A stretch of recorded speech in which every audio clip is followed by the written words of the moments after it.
देखो उदाहरण एक मीनार। देखो एक मीनार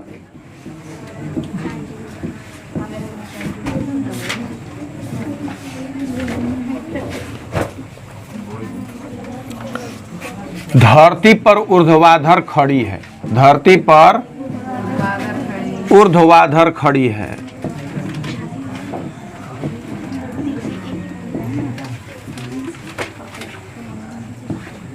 धरती के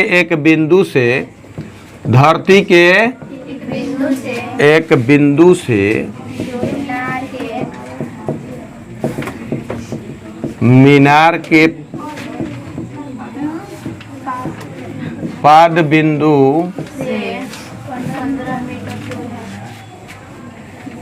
धरती पर का एक बिंदु मीनार के पाद बिंदु से धरती पर का एक बिंदु मीनार के पाद बिंदु से 15 मीटर की दूरी पर है।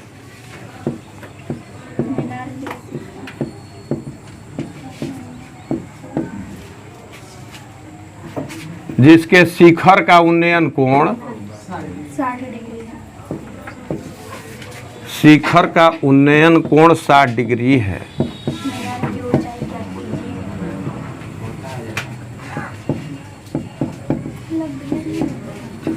साठ डिग्री। देखो तो मीनार की ऊंचाई ज्ञात करें।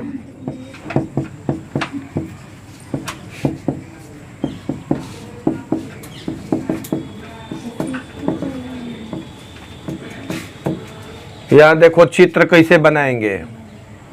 धरती पर मीनार ऊर्ध्वाधर खड़ी है। ऊर्ध्व अधर, ऊर्ध्व माने ऊपर, अधर माने नीचे, माने ऊपर नीचे की स्थिति में मीनार खड़ी है। ये धरती हो गया। ये क्या है? धरती। अब मीनार खड़ी है ऊर्ध्वाधर, माने धरती पर मीनार ऊर्ध्वाधर खड़ी है। ये शिखर हो गया। इसका क्या हो गया? शिखर। शिखर माने ऊपर का सिरा। ऊपरी सिरा को क्या कहेंगे हम लोग? शिखर। शिखा माने चुरकी होता है। जैसे आदमी का चुरकी क्या होगा? ऊपर होता है। हाई पाद बिंदु माने पाद माने पैर होता है। संस्कृत का शब्द है पाद। पाद माने क्या होगा? पैर। पाद बिंदु। देखो धरती पर का एक बिंदु, ये क्या हो गया? धरती पर का एक बिंदु, एक बिंदु।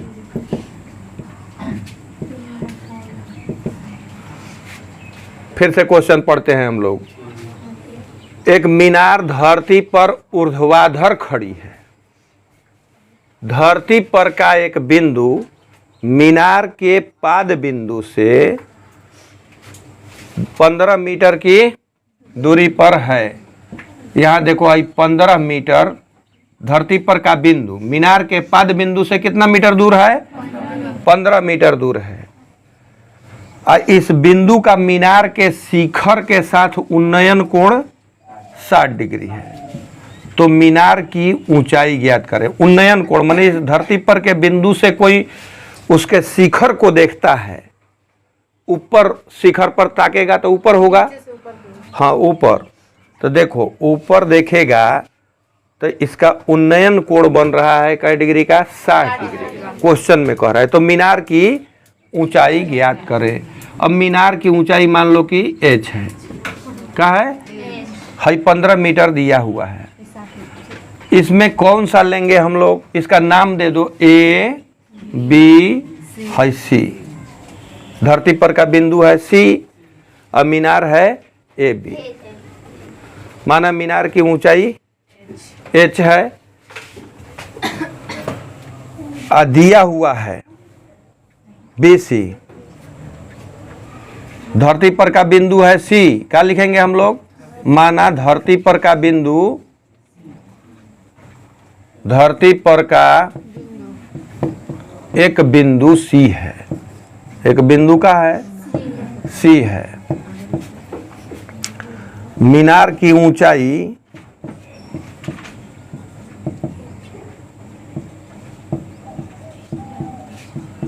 ए बी बराबर एच, एच मीटर मान लेंगे। अब बी सी बराबर 15 मीटर दिया है।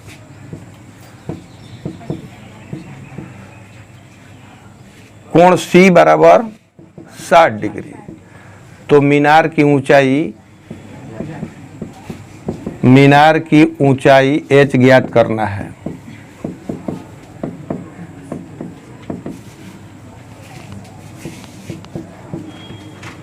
अब इसमें देखो हम लोगों को आधार दिया है, इस कोण के सापेक्ष क्या कहलाएगा? आधार। और लंब निकालना है। त्रिभुज ऐसा बना, तो त्रिभुज में आधार दिया है, निकालना क्या है? लंब। तो लंब और आधार का अनुपात क्या होता है? tan। त्रिभुज ए बी सी में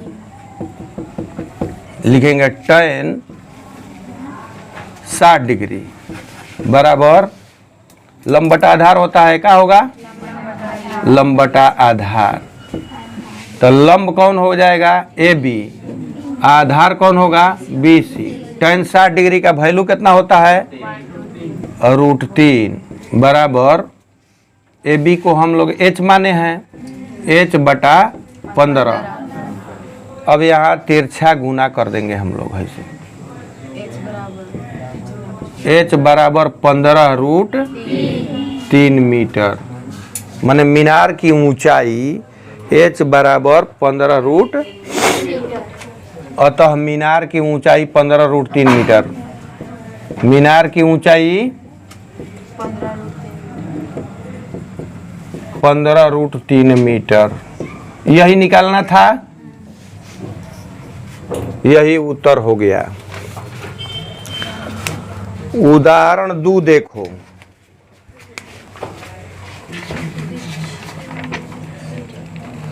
एक बिजली मिस्त्री को एक 5 मीटर ऊंचे खंभे पर आई खराबी को ठीक करने मरम्मत करनी है। यहाँ देखो क्वेश्चन में कह रहा है एक बिजली मिस्त्री है, उसको 5 मीटर ऊंचे बिजली के खंभे पर, बिजली का खंभा है, ये क्या है? बिजली का खंभा। इसका लंबाई दिया है 5 मीटर। कितना दिया है? पूरा इसका लंबाई 5 मीटर है। बिजली का खंभा मने पोल है, इस पर खराबी आ गया है, फॉल्ट लग गया है। ये बिजली का खंभा हो गया। 5 मीटर ऊंचा बिजली के खंभा पर आई खराबी को मरम्मत करना है। मरम्मत का काम के लिए उसे खंभे के शिखर से 1.3 मीटर नीचे, यहाँ देखो 1.3 मीटर नीचे, यहाँ से यहाँ तक की लंबाई कितना है? खंभे के शिखर से 1.3 मीटर नीचे एक बिंदु तक वह पहुंचना चाहती है। यहाँ तक पहुंचने के लिए सीढ़ी की लंबाई कितनी होनी चाहिए? ये देखो यहाँ तक सीढ़ी ऐसे लगा दे, यहाँ पहुंचना है उसको, यहाँ तक सीढ़ी की लंबाई क्या होगी? ये सीढ़ी है,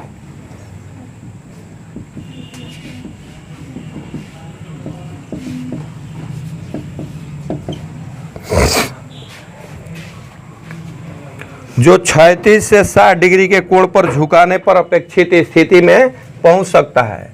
जो धरती से, देखो ये धरती है, इससे 60 डिग्री की अपेक्षित स्थिति है।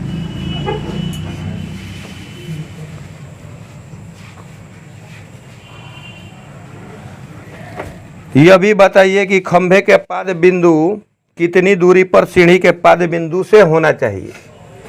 खंभे का पाद बिंदु, ये खंभे का पाद बिंदु है और सीढ़ी का पाद बिंदु है। ये क्या है? सीढ़ी का पाद बिंदु।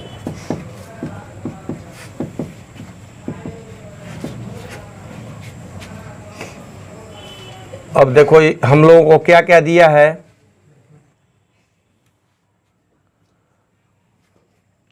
यहां देखो है ए, मान लो कि हो गया यहां से ए बी, है सी, ई क्या हो गया डी। यहां देखो ये ए बी दिया है, पूरा ए सी दिया है, कितना दिया है? ए सी बराबर 5 मीटर। कितना दिया है? 5 मीटर। उदाहरण 2 है, क्या है?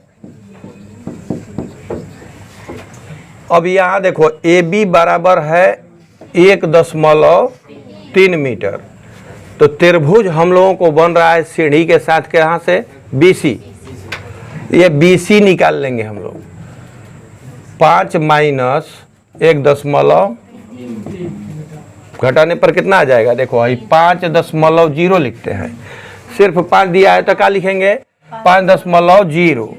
इसमें से 1.3 घटा दोगे 7, 3.7। ये यहाँ कितना बचा? 3.7 मीटर ऐसे बचा। BC बराबर कितना है? 3.7 मीटर हो गया। अब यहाँ देखो कोण D बराबर 60 डिग्री है, तो सीढ़ी की लंबाई है BD ज्ञात करना है और सीढ़ी के पाद बिंदु से खंभे के पाद बिंदु के बीच की दूरी ज्ञात करना है। नहीं, यहां देखो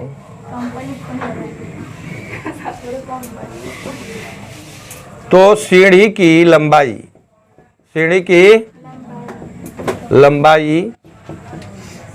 BD ज्ञात करना है। फिर क्या ज्ञात करना है? खंभे के पाद बिंदु से सीढ़ी के पाद बिंदु की दूरी ज्ञात करना है, कि दूरी CD ज्ञात करना है। क्या ज्ञात करना है? ये देखो एक बार BD ज्ञात करना है, एक बार CD ज्ञात करना है। 2 बार इस त्रिभुज में लेंगे हम लोग। दिया है लंब, एक बार निकालना है कर्ण। तो लंब बटा जो दिया रहता है एगो, इस कोण के सापेक्ष ये लंब है, आई क्या है? कर्ण है। तो लंब बटा कर्ण के लिए कौन सा अनुपात लेंगे हम लोग? साइन। फिर देखो लंब दिया है, आधार निकालना है, तो लंब बटा आधार के लिए क्या लेंगे हम लोग? tan।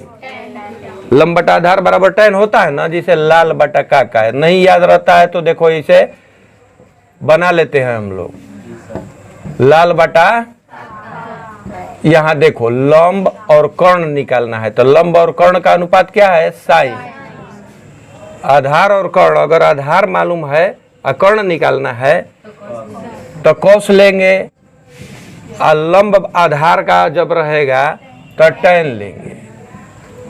अगर फिर tan या कॉट भी ले सकते हो, उल्टा भी लिख सकते हो। आधार बटा लंब भी लिखोगे तब वो तिरछा तिरछी करके बराबर आ जाएगा। कौस लोगे या सेक लोगे, एक ही बात होता है। साइन या कोसेक ले सकते हो। समझ लिया बात ना? तो पहले हम लोग त्रिभुज BCD में क्या निकालना है? पहले सीढ़ी की लंबाई BD ज्ञात करना है। ये लंब दिया है और कर्ण ज्ञात करना है, तो साइन लेंगे। क्या लेंगे? साइन 60 डिग्री बराबर लंब बटा कर्ण। यहां देखो लंब कितना है? BC है, क्या है? और कर्ण कितना है? BD।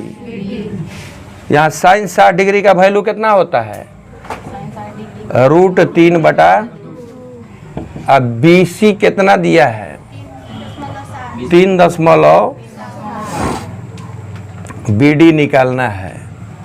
निकालोगे या देखो ऐसे कैंची मार गुना कर देंगे, इसमें इससे गुना करेंगे, इसमें इससे गुना करेंगे, तो BD में √3 से गुना करेंगे। BD गुना √3। अब यहाँ देखो बराबर है 7 दूनी 3 दूनी 6 1 7 7.4 हो गया। तो BD बराबर कितना आएगा?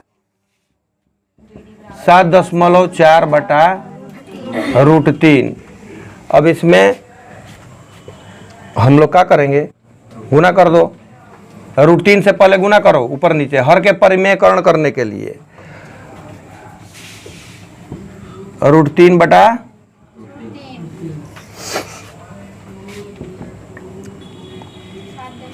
7.4 √3 अब बटा 3 हो गया। देखो 7.4, यहाँ देखो BD बराबर कितना हो जाएगा? 7.4 गुना 1.732 बटा कितना होगा? 3। ये कट जाएगा ना?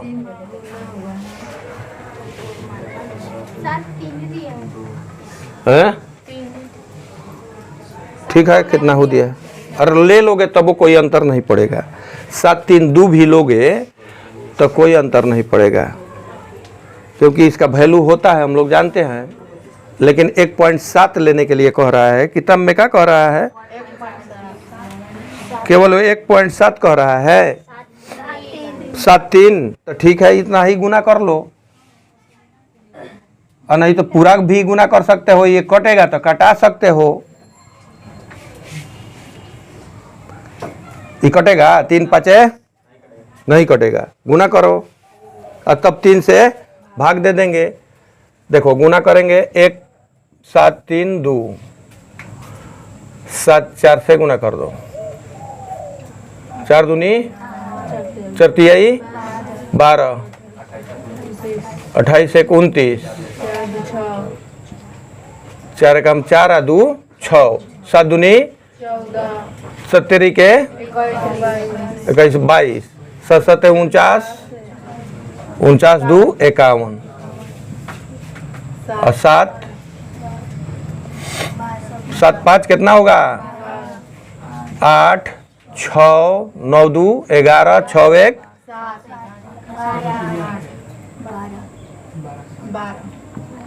इतना हो गया। देखो गुना करने के बाद में हम लोगों को दशमलव देखो 3 और 1 4 हो गया। 4 अंक के बाद दशमलव दे देंगे। 12 8 1 6 8 ऐसे हो गया। तो 3 और 1 4 बटा में 3। अब इसमें हम लोग भाग दे देंगे। 3 से क्या करोगे? 12 8 1 6 8 में भाग दो 3 से। 3 चौके 12 कट जाएगा, 8 बचेगा। 3 दूनी 2 3 7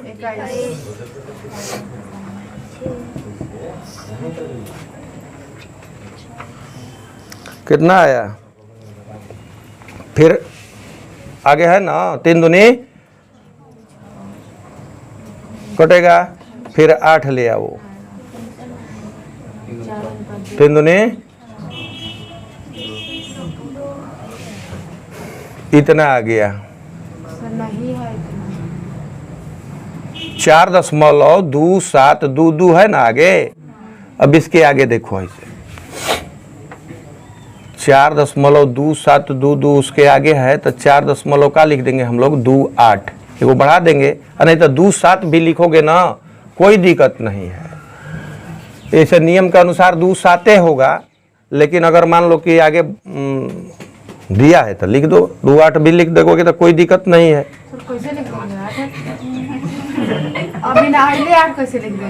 यहाँ देखो इसके आगे आ रहा है ना, कुछ आगे आता है। हाँ आपका 2 ये आया है। लिखो 2 7 लिखो, कोई दिक्कत नहीं है। दशमलव के बाद में 0.01 का कमी है। तो उसको लिख सकते हैं। गलत नहीं होगा सर। गलत नहीं होगा भाई, दशमलव के बाद वाला गलत नहीं होता है। इतना भी आएगा तुम्हारा परीक्षा में नंबर मिल जाएगा, कोई दिक्कत नहीं है। इसके बाद देखो आधार दिया है, आधार निकालना है। लंब दिया है तो क्या निकालना है? आधार निकालना है। त्रिभुज BCD में यहां देखो ये लंब दिया है, आधार निकालना है। क्या निकालना है? तो लंब आधार का क्या होता है अनुपात? tan। ऐसे सोच के लिखो। सर BCD लिखे है ना? क्या लिखोगे? BCD, त्रिभुज BCD ना है? उल्टा एगो C लिखेंगे, एगो सीधा C लिख देंगे। ठीक है चल। tan 60 डिग्री बराबर लंब बटा आधार। तो लंब बटा आधार में क्या लिखेंगे हम लोग? BC बटा CD, BC बटा CD। tan 60 डिग्री का वैल्यू कितना होता है? √3। और BC कितना है? 3.7। और CD कितना है? CD निकालना है। यहाँ देखो CD गुना रूट बराबर 3.7। वो CD बराबर कितना हो जाएगा? 3.7 बटा √3। अब इसके हर का परिमेयकरण करेंगे, √3 से ऐसे ऊपर नीचे गुना कर देंगे तो 3.7 √3 है बटा 3। तो 3.7 गुना 1.73 बटा, देखो 1.73 में गुना कर दो। 1.73 173 में 37 से गुना करके लिखो। 70 के 7 49, 50 51, 7 5 33 के 70 के 3 2 1 9 1 10 2 1 1 4 6 कितना आया? 6.40 बटा 3 हो गया। अब इसमें भाग दे दो। 3 से भाग दोगे तो 3 दूनी इकट जाएगा। 4 3 एकम 33 के